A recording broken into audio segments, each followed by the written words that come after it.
పక్క రాష్ట్ర మంత్రి యువకుడు నాకు తమ్ముళ్ళు అంటాడు, కలిస్తే కలుస్తా. లోకేష్ ఏమన్నా నీ లెక్క అంతర్రాష్ట్ర దొంగనా? లోకేష్ ఏమన్నా నీ లెక్క సంచులు మోసినోడా? లోకేష్ ఏమన్నా నీ లెక్క చదువు రానోడా? కలిస్తే తప్పేందుకు? నాతో డెఫినెట్గా సత్సంబంధాలు ఉన్నాయి, ఇద్దరం కూడా ఫ్రెండ్లీగా ఉంటాము. నేను గూండానో దావుద్ ఇబ్రాహింనో చీకట్లో కలిసినట్టు డైలాగులేంద్ర హౌలా. నేను అడిగింది ఏంది, నేను చెప్పింది ఏంది? నేను దొంగను కలిసిన నీలాగా. ఈయన కూడా అట్లాంటి కిట్టిపాటి ఆంటీ ఈయన రేవంత్ రెడ్డి గారు. Telangana BRS party working president KTR ఖమ్మంలో మీడియా సమావేశం ఏర్పాటు చేశారు. తనపై టన్నుల కొద్దీ కేసులు పెట్టారని, కానీ ఒక్క ఆధారం కూడా చూపలేదని వ్యాఖ్యానించారు. ఈ సందర్భంగా ఏపీ మంత్రి నారా లోకేష్ గురించి కూడా స్పందించారు. లోకేష్ తనకు మంచి మిత్రుడని, పక్క రాష్ట్ర మంత్రి కాబట్టి మర్యాదపూర్వకంగా సంబంధాలుండటం సమంజసమని తెలిపారు.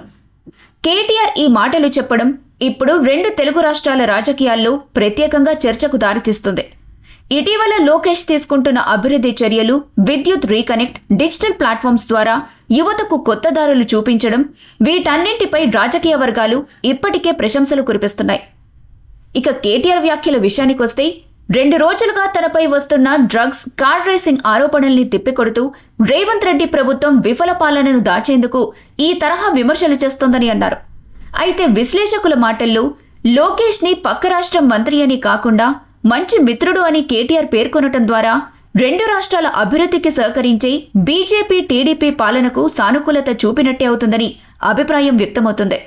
తెలంగాణలో కాంగ్రెస్ పై విరుచుకుపడిన కేటీఆర్ అయితే లోకేష్ పై ఈ విధమైన స్వచ్ఛమైన వ్యాఖ్యలు తన నిజమైన సామాజిక స్థాయిని, పరిపక్వతను చూపిస్తాయని టీడీ వర్గాలు చెబుతున్నాయి. థర్డ్ రేట్ చిల్లరగాడ్ లాగా బజార్లో పోయే చిల్లర పంచాయతీ లాగా చెయ్యకు. ఇంకో మాట అంటాడు, నేనేదో లోకేష్ని కలిసినట్టు అర్ధరాత్రి పోయి. మేమేం చేసినా బాజాప్తా చేస్తాం, బేజాప్తా చేయాల్సిన కర్మ మాకు లేదు. అయినా నాకు తెలియక అడుగుతా, లోకేష్ ఏమన్నా నీ లెక్క అంతర్రాష్ట్ర దొంగనా? లోకేష్ ఏమన్నా నీ లెక్క సంచులు మోసినోడా? లోకేష్ ఏమన్నా నీ లెక్క చదువు రానోడా? కలిస్తే తప్పేందుకు? కలవలేదు, కలిస్తే తప్పేంది? అయినా నాకు తెలియక ఇంకో మాట అడుగుతా, పక్క రాష్ట్ర మంత్రి యువకుడు నాతో డెఫినెట్గా సత్సంబంధాలు ఉన్నాయి, ఇద్దరం కూడా ఫ్రెండ్లీగా ఉంటాము. కలవలేదు, కానీ కలిస్తే తప్పేంది? నాకు తెలియక అడుగుతా. అయినా మీ పెద్ద బాసు చంద్రబాబు కొడుకే కదా. నేను గూండానో దావుద్ ఇబ్రాహింనో చీకట్లో కలిసినట్టు డైలాగులేంద్ర హౌలా. నేను అడిగింది ఏంది, నేను చెప్పింది ఏంది? నేను దొంగను కలిసిన నీలాగా, లేకపోతే నీలాగా లోఫర్ రాజకీయాలు చేస్తున్నాను ఢిల్లీలో పోయి, చీకట్లో పోయి అమిత్ షా కాళ్ళు పట్టుకొని, చీకట్లో పోయి మోడీ గారి పాదాలకు ప్రణమిల్లి చిల్లర రాజకీయం చేస్తున్నానా? పక్క రాష్ట్ర మంత్రి యువకుడు నాకు తమ్ముళ్ళు అంటాడు, కలిస్తే కలుస్తా, కానీ నేను కలవలేదు. దానికి ఏదో పెద్ద ఈయనేదో గొప్ప విషయం కనిపెట్టినట్టు. ఆయన నాకు తెలియక అడుగుతా, పాలన గురించి తెలుసుకోవాలంటే మమ్మల్నే కలుస్తారు బీఆర్ఎస్లను, దోపిడీ గురించి తెలుసుకోవాలంటే నిన్ను కలుస్తారు. ఆయన నన్ను కలిస్తే నీకేం నొచ్చింది?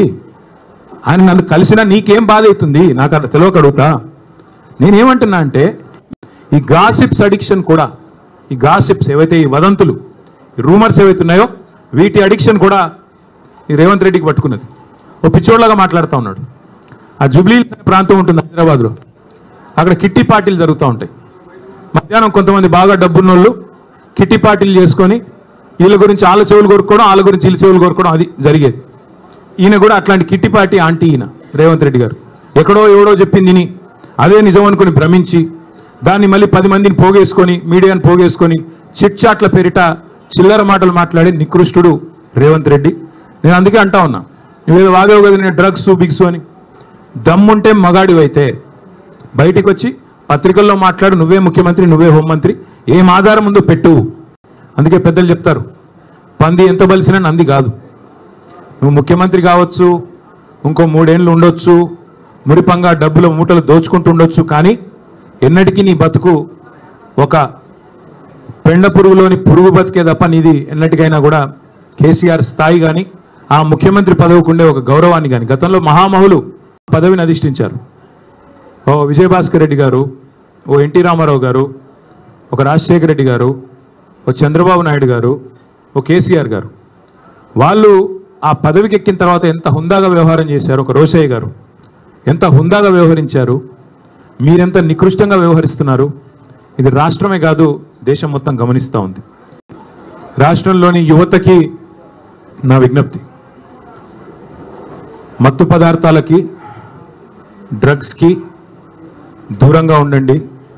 పొరపాటును కూడా అలవాటు చేసుకోవద్దు.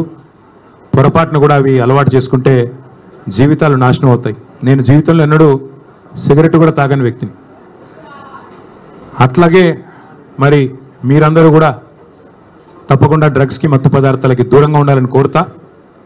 రాష్ట్ర ప్రజలకు కూడా ఒక విజ్ఞప్తి, ఎట్లాగైతే మరి డ్రగ్స్ మనుషుల ప్రాణాలు హరిస్తాయో అట్లాగే కొన్ని నికృష్టపు మాటలు, నికృష్టపు డైలాగులు మరి మీ ప్రశాంతతకు, మీ ఆరోగ్యానికి కూడా, రాష్ట్ర ఆరోగ్యానికి కూడా హానికరం. పెద్దలు చెప్తారు, నక్క పీనుగునే పిక్కు తింటది, పంది బురదలోనే పొరలాడుతుంది, పెండ పురుగు గుడ్ల చావిట్లోనే తిరుగుతుంది. అట్లాగే గుంపు మేస్త్రి నోట్లోంచి కంపు తప్ప ఏమీ రాదు, నికృష్టపు మాటలు తప్ప ఏది రాదని మళ్ళొక్కసారి తేలిపోయింది. ఒకరోజు ఫోన్ ట్యాపింగ్ అంటాడు, మరొక రోజు ఫార్ములా ఈ అంటాడు, ఇంకో రోజు డ్రగ్స్ అంటాడు, కాదంటే కాళేశ్వరం, లేదంటే కేసీఆర్.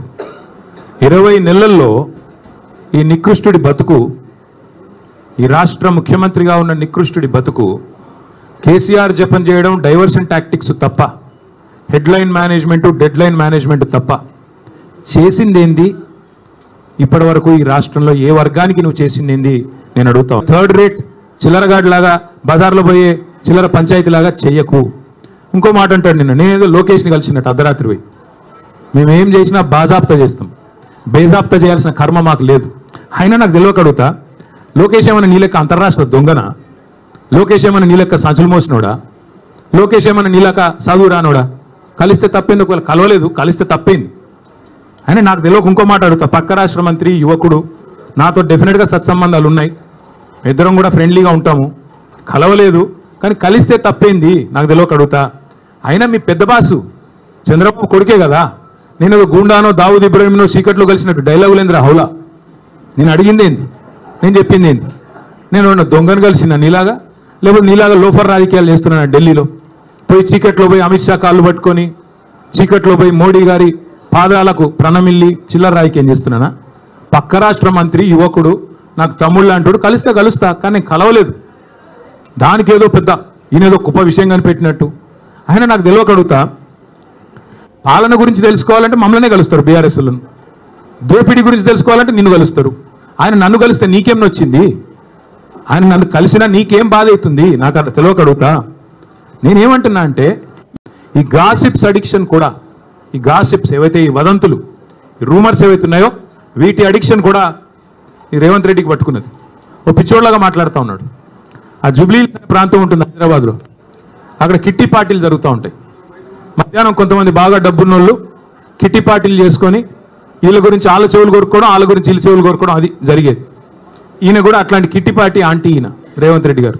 ఎక్కడో ఎవడో చెప్పింది విని అదే నిజం అనుకుని భ్రమించి దాన్ని మళ్ళీ 10 మందిని పోగేసుకొని, మీడియాని పోగేసుకొని, చిట్ చాట్ల పేరిట చిల్లర మాటలు మాట్లాడే నికృష్టుడు రేవంత్ రెడ్డి. నేను అందుకే అంటా ఉన్నా, నువ్వేదో వాగేవు కదా నేను డ్రగ్స్ బిగ్స్ అని. దమ్ముంటే మగాడివైతే బయటికి వచ్చి పత్రికల్లో మాట్లాడు, నువ్వే ముఖ్యమంత్రి, నువ్వే హోంమంత్రి, ఏం ఆధారం ఉందో పెట్టు. అందుకే పెద్దలు చెప్తారు, పంది ఎంత బలిసినా నంది కాదు.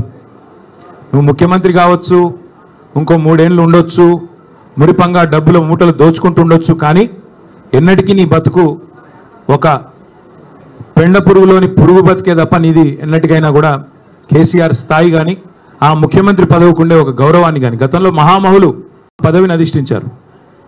ఓ విజయభాస్కర్ రెడ్డి గారు, ఓ ఎన్టీ రామారావు గారు, ఒక రాజశేఖర రెడ్డి గారు, ఓ చంద్రబాబు నాయుడు గారు, ఓ కేసీఆర్ గారు. వాళ్ళు ఆ పదవికి ఎక్కిన తర్వాత ఎంత హుందాగా వ్యవహారం చేశారు. ఒక రోషయ్య గారు ఎంత హుందాగా వ్యవహరించారు, మీరెంత నికృష్టంగా వ్యవహరిస్తున్నారు. ఇది రాష్ట్రమే కాదు, దేశం మొత్తం గమనిస్తూ ఉంది. రాష్ట్రంలోని యువతకి నా విజ్ఞప్తి, మత్తు పదార్థాలకి, డ్రగ్స్కి దూరంగా ఉండండి. పొరపాటున కూడా అలవాటు చేసుకోవద్దు. పొరపాటున కూడా అవి అలవాటు చేసుకుంటే జీవితాలు నాశనం అవుతాయి. నేను జీవితంలో ఎన్నడూ సిగరెట్ కూడా తాగని వ్యక్తిని. అట్లాగే మరి మీరందరూ కూడా తప్పకుండా డ్రగ్స్కి, మత్తు పదార్థాలకి దూరంగా ఉండాలని కోరుతా. రాష్ట్ర ప్రజలకు కూడా ఒక విజ్ఞప్తి, ఎట్లాగైతే మరి డ్రగ్స్ మనుషుల ప్రాణాలు హరిస్తాయో అట్లాగే కొన్ని నికృష్టపు మాటలు, నికృష్టపు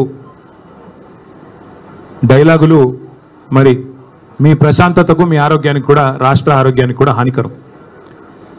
పెద్దలు చెప్తారు, నక్క పీనుగునే పిక్కు తింటది, పంది బురదలోనే పొరలాడుతుంది, పెండ పురుగు గుడ్ల చావిట్లోనే తిరుగుతుంది. అట్లాగే గుంపు మేస్త్రి నోట్లోంచి కంపు తప్ప ఏమీ రాదు, నికృష్టపు మాటలు తప్ప ఏది రాదని మళ్ళొక్కసారి తేలిపోయింది. ఒకరోజు ఫోన్ ట్యాపింగ్ అంటాడు, మరొక రోజు ఫార్ములా ఈ అంటాడు, ఇంకో రోజు డ్రగ్స్ అంటాడు, కాదంటే కాళేశ్వరం, లేదంటే కేసీఆర్. 20 నెలల్లో ఈ నికృష్టుడి బతుకు, ఈ రాష్ట్ర ముఖ్యమంత్రిగా ఉన్న నికృష్టుడి బతుకు కేసీఆర్ జపం చేయడం, డైవర్షన్ టాక్టిక్స్ తప్ప, హెడ్లైన్ మేనేజ్మెంటు, డెడ్లైన్ మేనేజ్మెంట్ తప్ప చేసిందేంది? ఇప్పటి వరకు ఈ రాష్ట్రంలో ఏ వర్గానికి నువ్వు చేసిందేంది నేను అడుగుతా ఉన్నా.